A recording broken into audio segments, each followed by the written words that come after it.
Olá, bendito, bendita, hoje dia 4 de dezembro, sábado, estamos no início do Advento, seja bem-vindo, seja bem-vinda. Você que está chegando, se possível, se inscreva no canal, dê um joinha, deixe um comentário, compartilhe nos grupos de WhatsApp, enfim, nos ajude a levar essa palavra de Deus a mais pessoas. Seja você o evangelizador, como tantos outros já fazem. Aqui no nosso canal.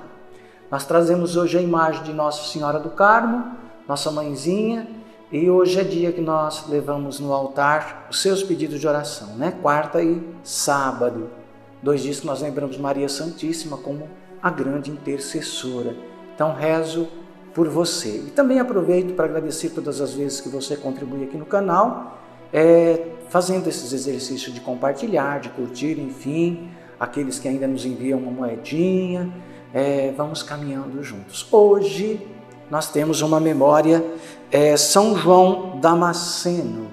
São João Damasceno foi um presbítero e doutor da igreja. Ele foi um grande homem. Quem conhece um pouquinho sua história sabe disso, vale a pena você procurar aí na internet, tem muita coisa boa, só precisa saber selecionar, mas tem muita coisa boa. Este homem, ele foi um defensor dos dogmas marianos. Sim, verdades marianas que ao longo da história o povo foi professando e a igreja teve que os reconhecer. Ele defendeu o dogma da dormição de Maria, sua assunção ao céu.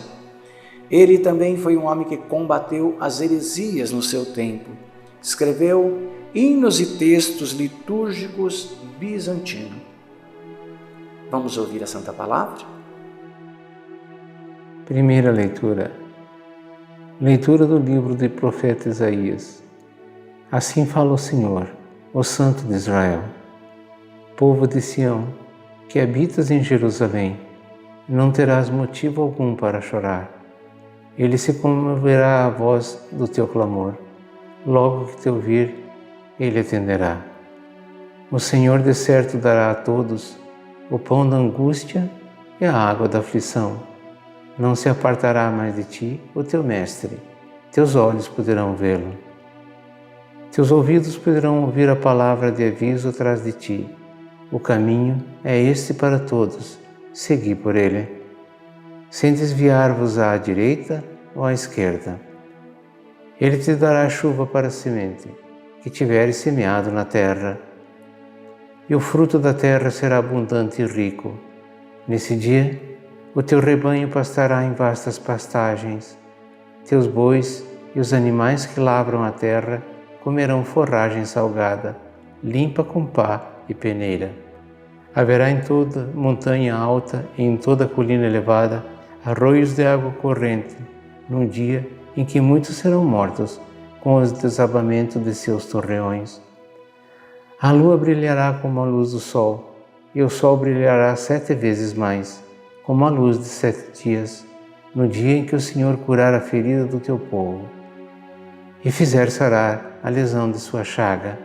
Palavra do Senhor.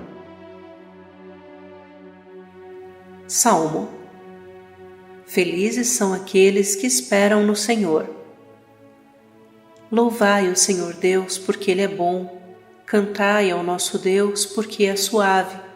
Ele é digno de louvor, Ele o merece. O Senhor reconstruiu Jerusalém e os dispersos de Israel juntou de novo. Felizes são aqueles que esperam no Senhor. Ele conforta os corações despedaçados. Ele enfaixa suas feridas e as cura, fixa o número de todas as estrelas e chama a cada um por seu nome. Felizes são aqueles que esperam no Senhor. É grande e onipotente o nosso Deus, seu saber não tem medida nem limites. O Senhor Deus é amparo dos humildes, mas dobra até o chão os que são ímpios. Felizes são aqueles que esperam no Senhor. Evangelho. Proclamação do Evangelho de Jesus Cristo, segundo São Mateus.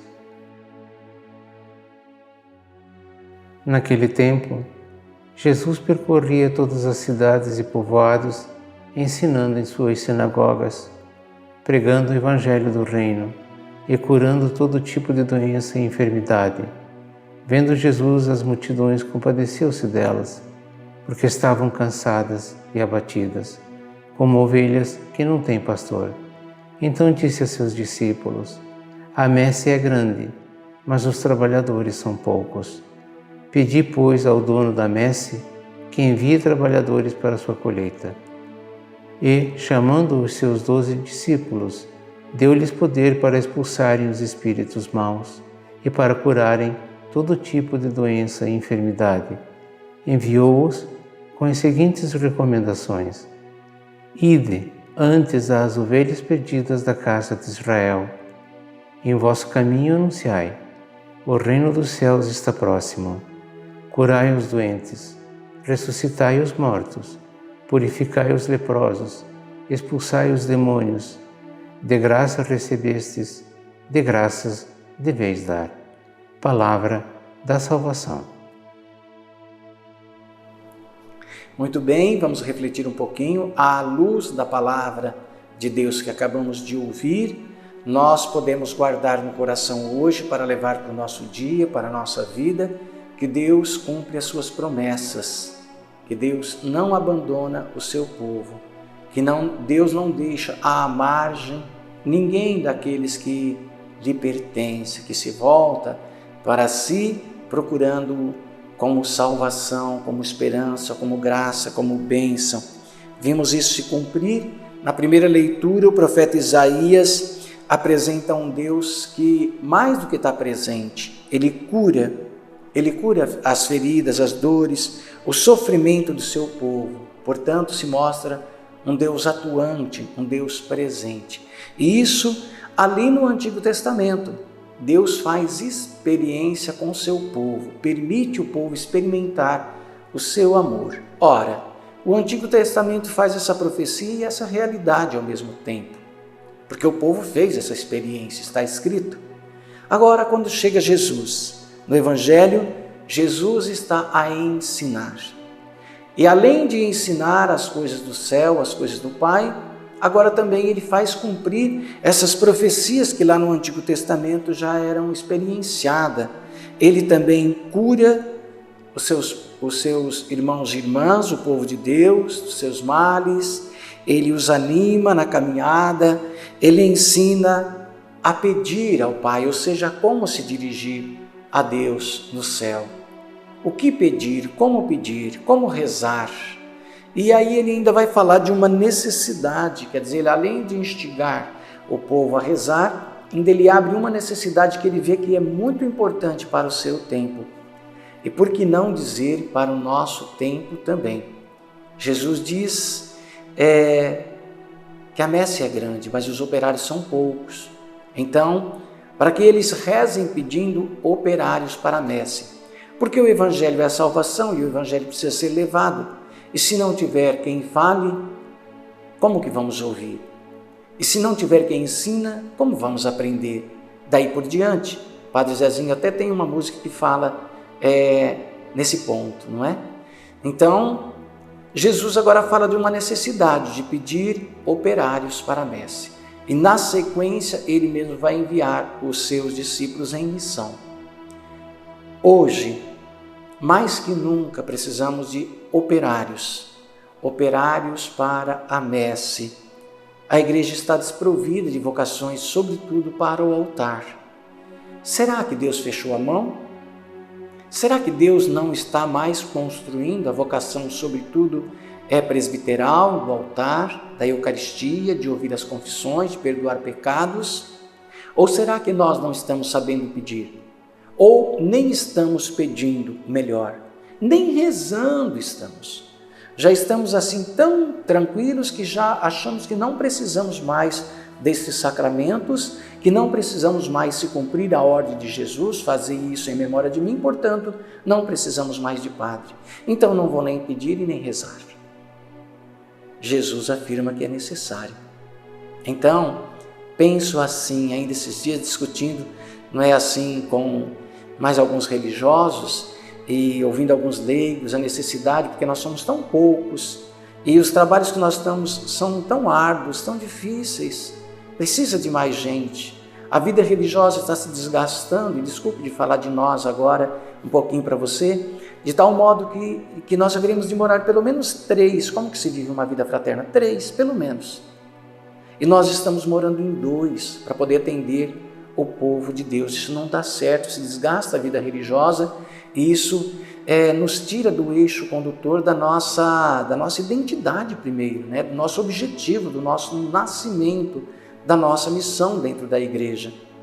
Precisamos pedir mais padres para a igreja.